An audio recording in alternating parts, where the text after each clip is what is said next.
which side's policy is best for the future of our children? And second, do we have a duty to preserve culture? First, which side's policy is better for the future of our children?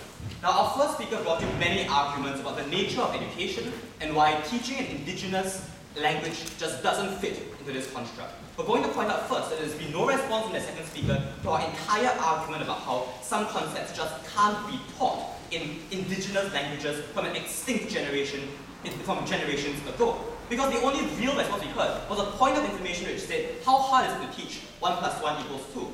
Here's the question, is that all we learn in school? No, we learn lots and lots of things more than 1 + 1 = 2. Like, we learn about science, we learn about photosynthesis, we learn about nuclear reactors. All of these things are concepts which don't exist in these extinct, or these languages which are almost extinct, the indigenous languages, which just didn't have these concepts in the first place. For that reason, we think there are so many things you can't teach children properly in their policy. No thank you, both of you. But then we told you furthermore that there's a huge opportunity cost with other things which the state should really be spending on, like making sure that there are basic schools for everyone first. Their response was that resources already exist because supposedly there are already these language teachers you can just tap on. But no, their side is going to have to generate entire curricula which are phrased in these indigenous languages. They're going to have to create textbooks. They're going to have to create, in their own words, state resources which ensure that there are specific ways in which languages are taught. No thank you. That's a vast financial opportunity cost, especially considering there are thousands of people who don't even go to school already. Maybe we should focus on making sure that the general public is educated first. Maybe we should focus on making sure that everyone can get some basic standard of living before we work on these little cultural things their side so wants to talk about. No thank you.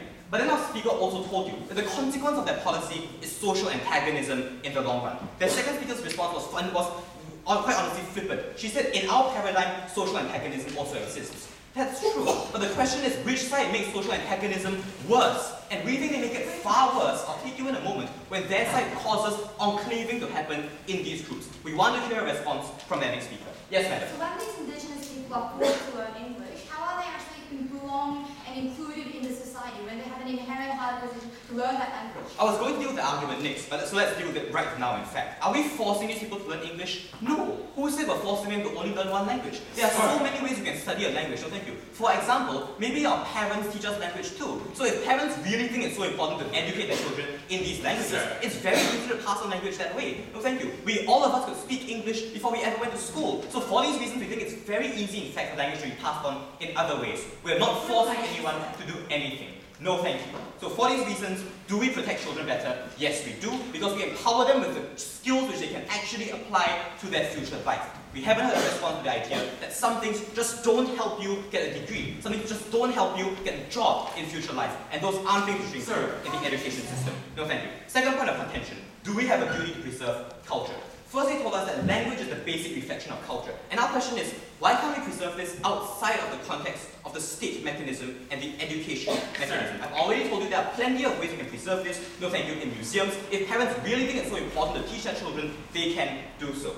So the second thing they told us there was that the government caused these problems, therefore we have a duty to solve them. First, this debate is not about governments which are still cracking down and openly oppressing their minorities, because clearly their policy will be unenforceable in these countries. So maybe they're going to say that it's about governments which cracked down on minorities in the past. Here's our question.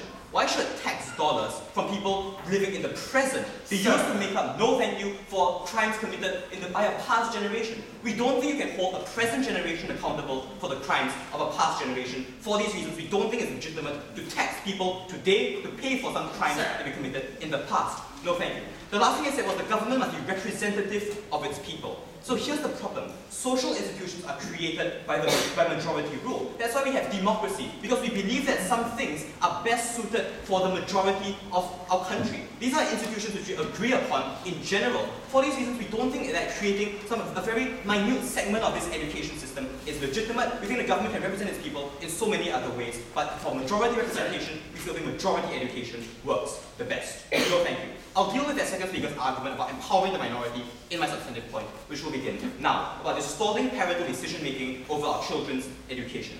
My thesis is that the existence of indigenous language, I'll take you in a moment, schools, distorts parental decision-making. Yes? If you don't want to use tax money to preserve those languages in the status quo, why are you using your mechanisms of museums and other centers? Sir, because those things can be run by private organizations too. And there are so many of them in status quo. Clearly, private institutions, like those very same cultures you talk about, have an incentive to preserve their own culture, not the state. So, premise, parents are given the responsibility to make decisions on behalf of their children. These decisions include things like where to send their children for school. No thank you. The problem is, we want parents to make the best objective decision about their child's future. What are these best objective decisions? We think that true empowerment, and here's where I clash directly with the second speaker's argument. True empowerment comes when you can integrate into a society, when you can find a place for yourself in a society.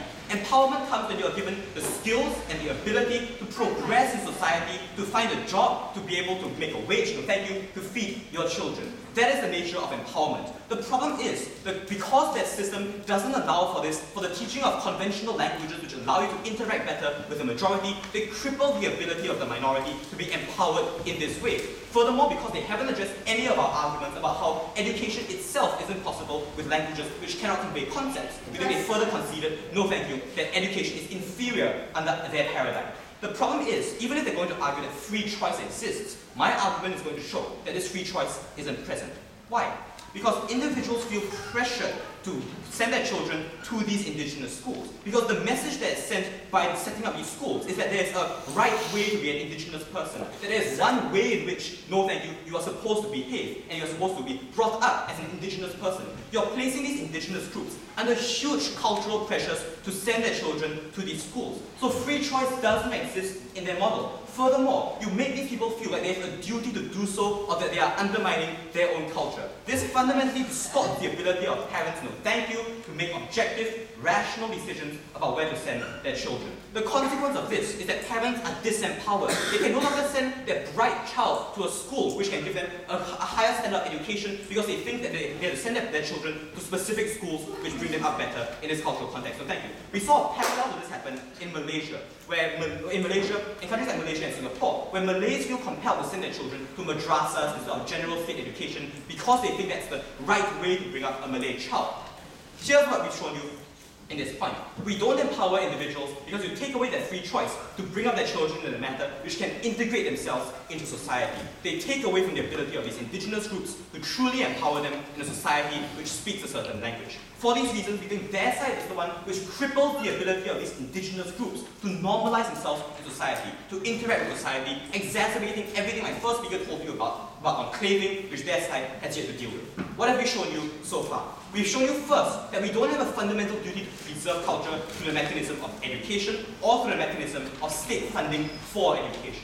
We've shown you further that if parents really believe that the best way to bring up their child is to teach them a certain language, they will do this anyway. But we've lastly told you that the best thing for our children is to make sure that they are able to integrate society, find a place for themselves in the world, and that doesn't happen when you force them into little enclaves on their paradigm. For these reasons, we are very proud to stand in opposition